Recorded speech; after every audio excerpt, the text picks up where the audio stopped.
Luke chapter 1 verses 5 to 25, we will be looking at the announcement of the birth of John the Baptist. அடுத்த பகுதிக்கு நம்ம வந்துட்டு போகலாம். இந்த பகுதி வந்துட்டு யோவான் ஸ்நானகனுடைய பிறப்பை குறித்த ஒரு பறைசாற்றுதல் குறித்து நம்ம பார்க்கலாம். அதாவது இப்போ நம்ம பார்ப்பது எப்படின்னாக்கா அங்கங்க ஒவ்வொரு பகுதியா இருக்கும். யோவான்ல கொஞ்சம் இருக்கும், மத்தேயுல இருக்கும், மார்க்ல இருக்கும். அப்படி இருந்தாலும் கூட அதை வந்துட்டு நம்ம ஒழுங்குக்கிரமமாக நம்ம வந்துட்டு தியானிக்க முடியும்.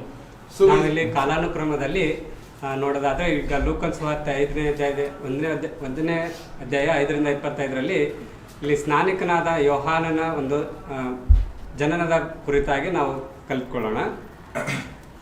So now we see here, we saw in John chapter 1, who did God send to announce about Jesus Christ? John the Baptist was sent.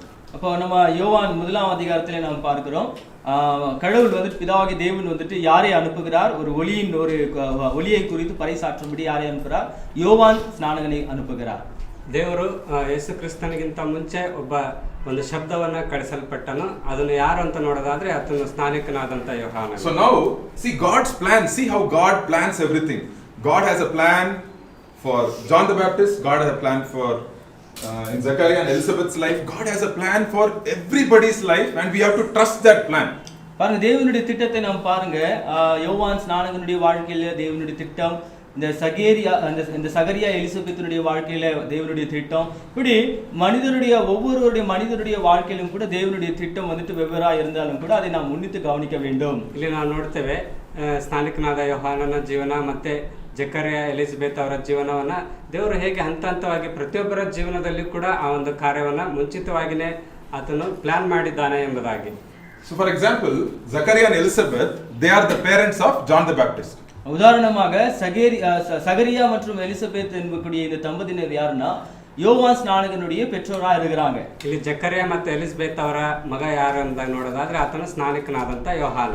So Zechariah is a Levite, so he goes to the most holy place, he goes and he burns incense, he is doing the dhupa, they say, they burn. இந்த சகரியாவுடைய ஒரு வாழ்க்கையில, அதாவது அவருடைய வேலை என்னன்னாக்கா மகா பரிசுத்த ஸ்தலத்துல போய் அவர் வந்துட்டு ஆண்டவருக்கு தூபத்தை காட்டக்கூடிய ஒரு வேலையை அவர் செய்து கொண்டிருந்தார். ಜಕರಿಯನ ಕೆಲಸ ಏನಾಗಿತ್ತಂದ್ರೆ ಮಹಾಪರಿಶುದ್ಧವಾದಂತ ಸ್ಥಳದಲ್ಲಿ ದೇವರಿಗೆ ಧೂಪವನ್ನ ಅರ್ಪಿಸುವಂತ ಕೆಲಸವನ್ನ ಆತನು ಮಾಡ್ತಾ ಇದ್ದ. So you see here, he has been praying for a child for many years. Very old, their husband and wife are very old. They've been praying for a child for many years and they didn't have a child. இங்க நம்ம பார்த்தோம்னாக்கா இந்த தம்பதியினர் வந்துட்டு ரொம்ப வயதான ஒரு தம்பதியினர், ரொம்ப வருஷமா வந்துட்டு ஒரு குழந்தைக்காக கடவுளிடத்துல ஜெபத்தை ஏறெடுத்து கொண்டு இருக்கிறாங்க. ಈ ದಂಪತಿಗಳಿಗೆ ಬಹಳಷ್ಟು ವರ್ಷಗಳಾಗಿದ್ರು ಮಕ್ಕಳಾಗಿರ್ಲಿಲ್ಲ. ಅವರು ಪ್ರತಿನಿತ್ಯ ದೇವರ ಬಳಿಗೆ ಹೋಗಿ ತಮ್ಮ ಪ್ರಾರ್ಥನೆ ಭಿನ್ನವನ್ನ ದೇವರಿಗೆ ಅರ್ಪಿಸ್ತಾ ಇದ್ರು. And suddenly the angel comes and he's all afraid and the angel says, your prayers have been heard. Sudden என்ன நடக்குதுனாக்கா திடீரென்று ஒரு தேவதூதன் வந்துட்டு அவர் மத்தியிலே பிரத்யட்சமாகிறார்.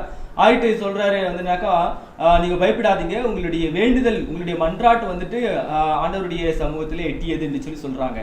ಅಲ್ಲಿ ಒಬ್ಬ ದೇವದೂತನು ಅವರಿಗೆ ಪ್ರತ್ಯಕ್ಷನಾಗಿ ನೀವು ಭಯ ಪಡಬೇಡಿ, ನಿಮ್ಮ ಪ್ರಾರ್ಥನೆ ದೇವರಿಗೆ ಮುಟ್ಟಿತು ಎಂಬುದಾಗಿ ಹೇಳ್ತಾನೆ. So now you see how God is like so God is an amazing planner. God has specific plan.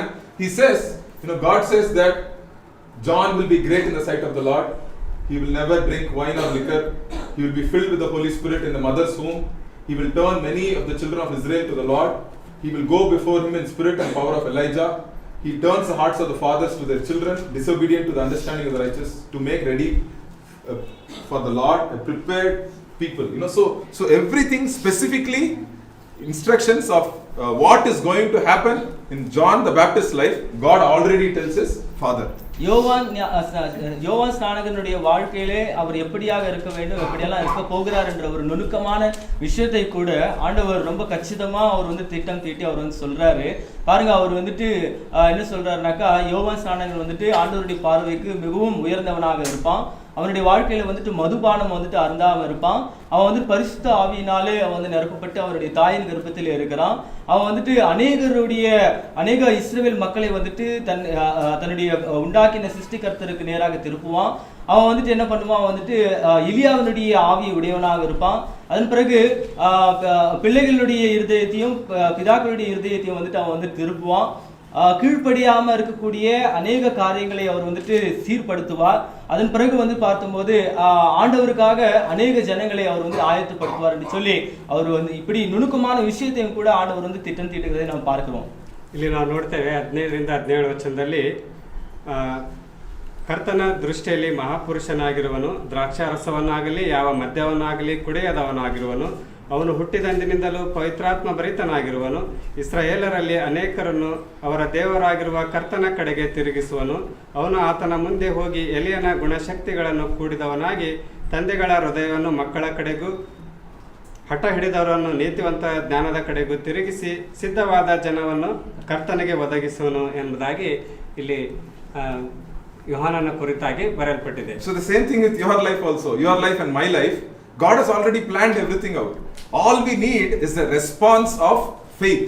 A faith response is what God expects.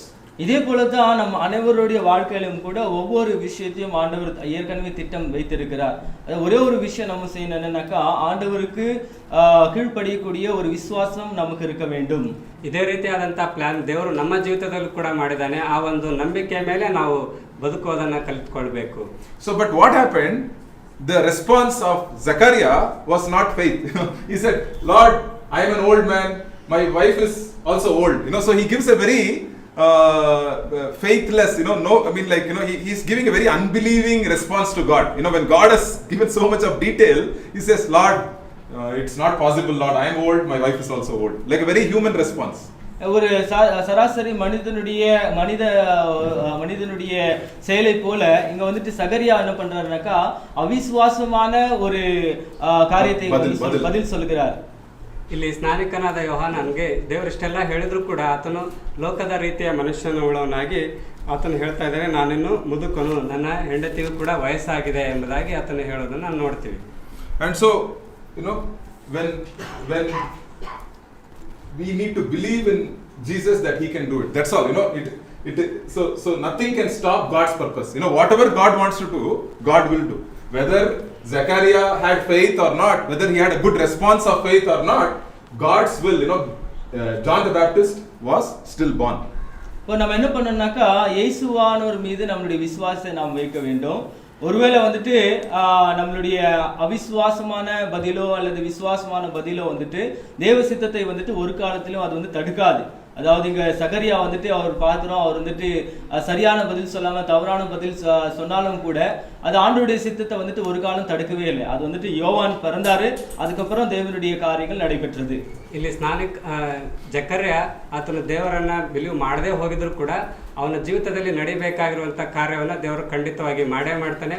ಅದೇ ರೀತಿಯಾಗಿ ಮುಂದೆ ಆ ಜಕರ್ಯನ ಕುಟುಂಬದಲ್ಲಿ ಸ್ನಾನಿಕನಾದ ಯೋಹಾನನು ಹುಟ್ಟಿ ಬರ್ತಾನೆ. So till then Zechariah had to be, God has to close his mouth. He could not speak because God said, let me do the work and then I will show you my power and then you can open the mouth. அப்போ அது வரைக்கும் சகரியா வந்துட்டு அவர் வந்து பேசாம ஒரு ஊமையை போல ஆகிவிட்டார். அவர் வந்துட்டு நீ சும்மா இரு, இதுக்கப்புறம் நான் செய்யற காரியத்தை வந்துட்டு நீ பார்த்துட்டு பிறகு நீ வந்து சொல்ல முடியும், நீ பேச முடியும் அப்படின்னு சொல்லி அவருடைய வாயை அடைக்கிறார். அவர் ஊமையாக இருக்கிறார் சகரியா. ನಂತರ ಏನಾಯ್ತಂದ್ರೆ ದೇವರು ಆ ಜಕರನ ಬಾಯನ್ನ ಮುಚ್ಚಿದ್ದರಿಂದಾಗಿ ಆ ಸ್ನಾನಿಕನಾದ ಯೋಹಾನ ಹುಟ್ಟುವವರೆಗೂ ಆತನು ಮಾತಾಡಲೇ ಇಲ್ಲ ಎಂಬುದಾಗಿ. And so what can we learn from this?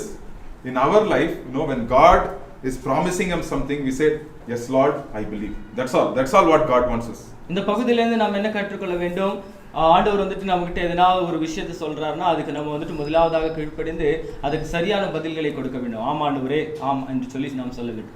ಇದೇ ರೀತಿಯಾಗಿ ದೇವರು ನಮ್ಮ ಜೀವಿತದಲ್ಲಿ ಏನಾದರೂ ಕಾರ್ಯಗಳನ್ನು ಹೇಳೋದಾದ್ರೆ ಆಯ್ತು ದೇವರೇ ಎಂಬುದಾಗಿ ನಾವು ಒಪ್ಪಿಕೊಳ್ಳೋದನ್ನ ಕಲಿತುಕೊಳ್ಬೇಕು.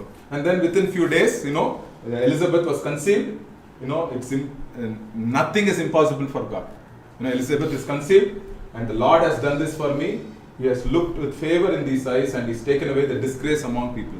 That means when they don't have children, people will start to talk some things. And Elizabeth is saying, filled with joy, she says, Lord has done this for me. அடுத்த வந்து இந்த ஒரு பகுதியிலேருந்து நம்ம என்ன பார்க்கலாம் அப்படின்னு சொல்லி பார்த்தோம்னா ஆண்டவர் வந்துட்டு நம்முடைய வாழ்க்கையில அநேக காரியங்களை செய்ய அவர் வந்து வல்லவராக இருக்கிறார். நம்ம விசுவாசம் வைக்க வேண்டும். அடுத்த பகுதியில் பார்க்கும்போது எலிசபெத் என்ன ஆகுறாங்க, அவங்க வந்துட்டு கர்ப்பவதி ஆகுறாங்க. தொடர்ந்து வந்துட்டு ஆண்டவர் என்ன வந்துட்டு இந்த ஒரு கிருபையற்றவளாக இருக்கக்கூடிய, அதாவது ஜனங்கள் மத்தியில் நான் இப்படி இருந்தாலும் கூட என்னை கிருபை உள்ளவளாக மாற்றினார், எனக்கு ஒரு பிள்ளையை கொடுத்தார் என்று சொல்லி அவள் ಸಾಕ್ಷಿ சொல்றார். ದೇವರು ನಮ್ಮ ಜೀವಿತದಲ್ಲಿ ಯಾವುದೇ ಕಾರ್ಯಗಳನ್ನು ನಾವು ಮಾಡ್ತಾನೆ ಎಂಬುದಾಗಿ ನಾವು ನಂಬಬೇಕಾಗಿದೆ. ಹಾಗೆ 24-25ನೇ ವಚನದಲ್ಲಿ ನಾವು ನೋಡ್ತೇವೆ, ಅವನ ಹೆಂಡತಿಯಾದ ಎಲಿಜಬೆತಳು ಬಸುರಾಗಿ 5 ತಿಂಗಳು ಮನೆಯಲ್ಲಿ ಮರೆಯಾಗಿದ್ದು, ಕರ್ತನು ಈ ಕಾಲದಲ್ಲಿ ನನ್ನನ್ನು ಪರಾಮರಿಸಿ ನನಗೆ ಈ ರೀತಿಯಾಗಿ ಮಾಡಿ ಜನರಲ್ಲಿ ನನಗಿದ್ದ ಅವಮಾನವನ್ನು ಪರಿಹರಿಸಿದನಲ್ಲ ಎನ್ನುತ್ತಾ ಇದ್ಲು.